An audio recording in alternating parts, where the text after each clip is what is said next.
When I was hospitalized after a stress-induced breakdown at my first job, my boss told my parents I was too weak for corporate life. My mom replied, "That's just who she is, always failing." A young janitor said, "You deserve better, Mississippi." 7 years later, that janitor was my husband, and I was running the company. Can you believe she said that to my boss? My boss? I muttered as I stacked clean dishes in the cabinet. My husband, Dion, leaned back in his chair, arms crossed casually but eyes serious. "Yeah," he said slowly, "but I also remember what she didn't say. She never asked if you were okay." I turned and looked at him. That's what still gets me. Not the insult. Not even Amanda agreeing with her. Just that no one asked if I was okay. Dion nodded, quiet for a beat. But I did. And he had. He really, truly had. I was 23 when I landed what I thought was my dream job in downtown Chicago. Fresh out of grad school, degree in hand, resume polished like a badge of honor. It was at Kingsley Capital, a mid-size investment firm that wasn't exactly Wall Street-level prestige, but it was competitive, well-known, and looked good on paper. I thought I'd finally made it. That I was beginning the life my parents would be proud of. From the first day, the office felt sharp around the edges. Everyone walked too fast, smiled too little, and worked like machines on the edge of malfunction. It wasn't hostile, exactly, it was cold. Competitive in the way that encouraged backstabbing and silence over collaboration. My manager, Amanda Kingsley herself, was the kind of woman you only saw in movies, heels loud, makeup flawless, voice a permanent blend of disapproval and ice. I told myself it was temporary. That I just had to adjust. That stress was normal. That if I kept my head down, stayed later than everyone else, and volunteered for the crap projects, I'd be rewarded. What I didn't realize was how quickly that pressure becomes poison. The days started early. 7 a.m. in the office, sometimes earlier. I stopped cooking. I stopped calling my sister. I stopped doing yoga, which used to be my one joy.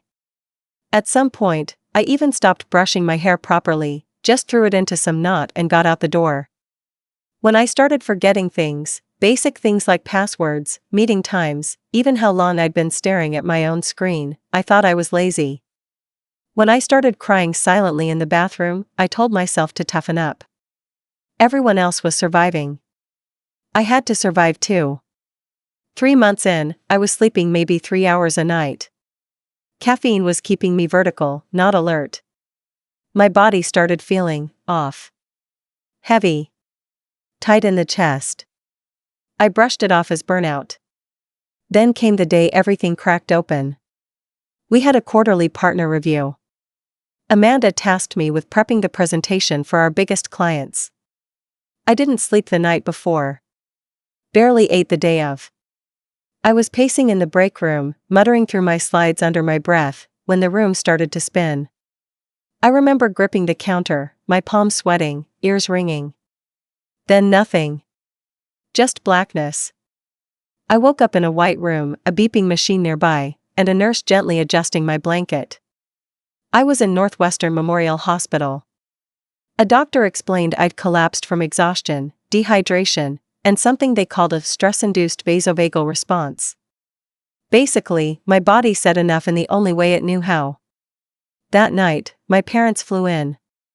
I was still fuzzy, my body weak, my face sore from where I'd hit the floor. I heard them before I saw them. Amanda's voice floated in through the hallway. "She's clearly not cut out for this. I've never seen anything like it. She's too sensitive. Too soft." I tried to push her like the others, but she cracked. "That's not my fault." Then my mother, cold and flat, said, "That's just who she is. Always failing." She was like this in high school too. No anger in her voice. No concern. Just disappointment, served raw. I didn't cry. I didn't scream. I didn't even feel shocked. I just lay there, heart silent, soul numb. Later that night, after they left, a young janitor came in to clean. He looked barely older than me, wore a faded hoodie under his uniform shirt. His name tag said Dion. He glanced at me, then looked down again, like he didn't want to intrude. But after a moment, he said, "You don't look like someone who deserves to be spoken to like that." I blinked. He was mopping near my bed. "You heard?" I asked, voice hoarse. "Whole wing did. Hospitals echo," he said gently. "But I also see who comes to visit, and who doesn't. You've had more staff checking your vitals than family holding your hand." I didn't know what to say. I just stared at him. Then he added, "You deserve better, Mississippi." That sentence stayed in my chest like a quiet promise. I never went back to that job. Didn't clear my desk, didn't give notice. Just called HR and quit. A week later, I moved out of my overpriced studio in the Loop and found a shared place in Milwaukee with Craigslist roommates and creaky floors. My parents didn't argue. My mother said, "Well, if that's what you want." My dad said nothing, but I think he wanted to. I took a job at a tiny nonprofit that helped low-income families with credit repair and financial planning. My salary dropped by half, but for the first time in months, I could breathe. I didn't dread mornings. People there smiled. They talked to each other. And Dion? I called him a month after I left Chicago. I'd kept that gum wrapper with his number, tucked in my wallet like a relic. I wasn't sure he'd remember me. He did. We met halfway between Milwaukee and Chicago, at a coffee shop near Kenosha. He was working nights at the hospital, trying to finish his associate degree so he could work in maintenance management. I offered to pay. He refused. Our first date wasn't a date, not really. But he listened to me. Really listened. Like my voice meant something. We talked every week after that. Then it became every few days. Then daily. The friendship grew like a slow, steady vine, nothing rushed, nothing dramatic. It was the most solid thing I had. And before long, it turned into more. We started dating officially 8 months later. Moved in together a year after that. Married the year after that. I used to think people needed to have all their ducks in a row before they could love someone. I was a mess when Dion met me. But he never saw me as broken, just bruised. And I healed faster with him around. I'll stop here for now. There's more to this story, especially what happened when I returned to that same firm as someone very different, but I needed to get this part out. Not for advice, really. Just to say, sometimes the person who sees you at your worst, when you're small and cracked and curled into yourself, is the one who can show you who you really are. Sometimes, it's the janitor. Not the boss.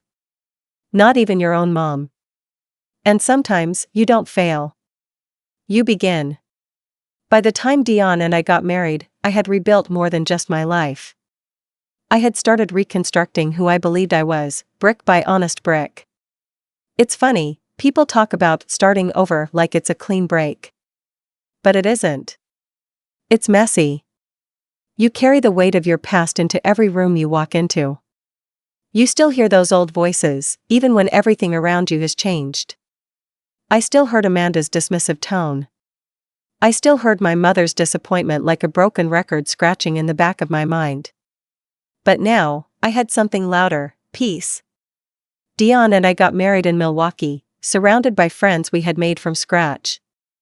No flashy venue, just rented space above a community center with folding chairs and a jazz trio. My parents didn't come. My mom said she was busy. My dad said he couldn't make it without her. I didn't cry.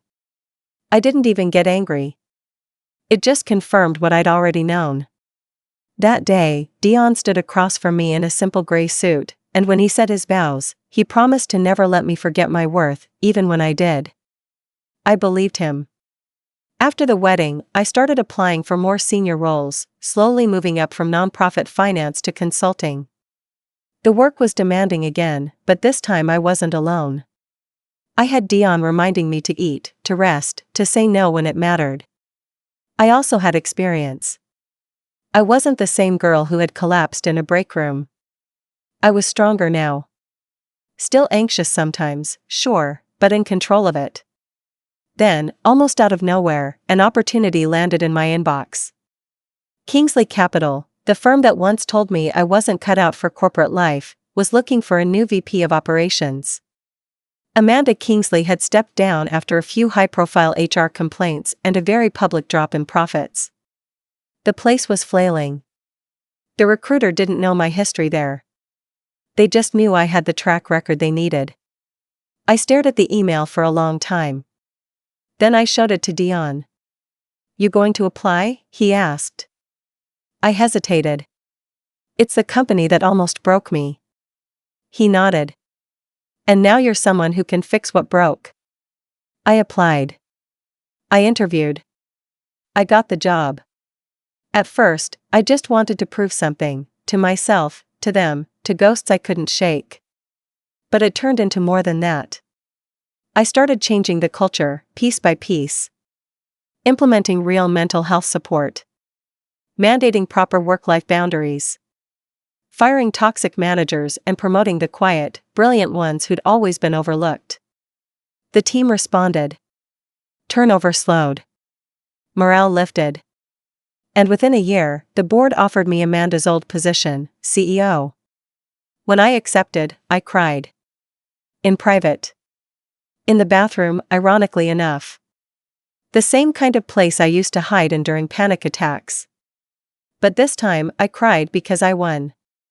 I didn't reach out to my parents. I didn't need to. Somehow, they found out. My name started appearing in local business articles, in LinkedIn newsletters, in a Crain's Chicago profile titled "The Young CEO Who Quietly Transformed a Toxic Company." One day, I got a call from my dad. I let it ring 4 times before picking up. "Hi Beta," he said quietly, using the affectionate term for daughter in Hindi that I hadn't heard in years. "We read about your promotion." There was a pause. "I always knew you'd, find your way," he said. It wasn't quite an apology. But it was more than silence. So I said thank you. I didn't invite them over. I didn't offer to catch up. I just listened, then hung up. 3 weeks later, they showed up in the lobby of my building. Dion had come by to drop off some lunch, so the 3 of us ended up in the same room for the first time in years. We were standing in the glass-walled conference room where I now hosted board meetings. My mother looked around like she couldn't process what she was seeing. "This is where you work?" she asked. "This is my company," I corrected.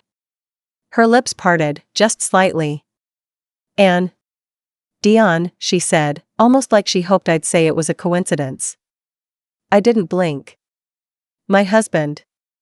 She turned toward him, clearly remembering the janitor's uniform, the hospital, the low voice that had dared to speak up when she had only criticized. "You married him," she said, more surprised than judgmental. "I married the person who was there for me when no one else was," I replied. Silence. The weight of everything left unsaid sat between us like a fourth person. Dion's hand found mine under the table. My mother cleared her throat. "Well. You seem, well. I am." My father nodded once. "We're proud of you," he said. Quiet, like if he said it too loud it might break. And for once, I believed it wasn't just a line. But it was too late to matter. The thing people don't tell you about being in charge, really in charge, is that it doesn't always feel powerful. Sometimes it just feels heavy. Like you're carrying the weight of not just your own choices, but everyone else's expectations. Especially when you've got something to prove, whether you admit it or not. Being CEO of Kingsley Capital came with perks, sure. The paycheck, the corner office with a view of Lake Michigan, the nods of respect when I walked into a room that once made me feel invisible. But what I wanted most wasn't admiration. It was to build a place that didn't eat people alive. I remembered the exhaustion, the fear of messing up, the way Amanda used to make a person feel like a liability for showing emotion. I remembered colleagues who looked just like me, women, people of color, soft-spoken analysts, quietly fading out of the company one by one. I didn't want Kingsley to be a company people survived. I wanted it to be a company where people could grow. So I started with the things no one wanted to touch. We ditched the 80-hour workweek standard. Capped email communication after 7 p.m. unless it was urgent. Launched a pilot mental health program with monthly check-ins, flexible sick days, and mandatory vacation use. I even rewrote the onboarding manual myself. It was full of real language, not corporate nonsense. One of the pages literally read, "You are not a robot. If you feel overwhelmed, say something. We will listen." We lost some people. The ones who thrived under Amanda's old regime, the ones who thought rest was weakness and silence was strategy. But we gained better ones. People with ideas. People with boundaries. People who worked hard because they felt safe, not scared. I started hosting monthly Q&A lunches. No formalities, no suits required. Just people, talking. I sat with interns and junior analysts and admin staff. I wanted to hear what they really thought. At one of those lunches, a young woman named Amari asked me directly, "What made you want to run this place, of all places?" I didn't dodge it. "Because this place broke me once," I said. And I promised myself I'd never let it break someone else. She nodded like she understood. I think she did. At home, life felt quiet in the best way. Dion still worked in facilities, now for the company, technically under me, which we laughed about often. But it was his space. He managed an entire team of building engineers and custodians, and his department ran like a machine. He loved his work, even though it wasn't flashy. He always said it was honest. And that mattered more to him than titles. Sometimes people would assume things when they learned who my husband was. You know the type, the ones who politely smile and say things like, "Oh, wow, that's amazing. So, how did you two meet?" I always told them the truth. In a hospital. After I collapsed. He was the only one who asked if I was okay. I could tell some of them didn't know how to respond to that. But the ones who mattered? They got it. One night, maybe a year and a half into my role as CEO, I got an email from Amanda. Yes, that Amanda. It was short. 3 lines, maybe 4. "Amira, I've been hearing about the changes at Kingsley. Looks like you're doing well. I'll admit, I didn't see it in you back then. Maybe I was wrong." Amanda, I read it 3 times. No apology. No accountability. Just a backhanded acknowledgement that she'd misjudged me. And somehow, that felt more insulting than if she'd said nothing. I didn't respond. What could I say? Thanks for contributing to my breakdown. It really helped shape my leadership philosophy. I closed the email, muted her contact, and poured myself a glass of wine. Dion joined me on the balcony, leaned over the railing, and said, "Something happen?" I handed him my phone without speaking. He read the email and handed it back. "You know she doesn't get credit, right?" he said. "You became who you are in spite of her. Not because of her." I leaned into his shoulder. "I know," I said. And I meant it. Still, something about that message dug at me. Not because I cared what Amanda thought anymore, I didn't. But because it reminded me how easy it is for people like her to rewrite history. To pretend they were always part of your success, even when they were the reason you almost didn't make it. A few weeks later, I was walking through the break room, the same break room where I'd collapsed years before, and I saw one of our new hires, a junior analyst named Lila, standing stiffly near the counter. She looked pale, her hand on the wall like she needed balance. It was the exact image I remembered of myself. I didn't wait. I walked over. "You okay?" I asked gently. She looked startled, then nodded. "Yeah. Just a bit dizzy. Didn't eat this morning. Big deadline." I reached into my bag and handed her a granola bar I always kept for this exact reason. "I don't care what the deadline is," I said. Eat. Then go take a walk. 10 minutes. I'll cover for you if anyone asks. She blinked at me, almost like she didn't understand the language I was speaking. You're the CEO, she said. And you're a human being, I replied. She smiled a little, unwrapped the bar, and I left her there, not just with food, but hopefully with something more. A reminder that someone saw her. The way Dion had once seen me.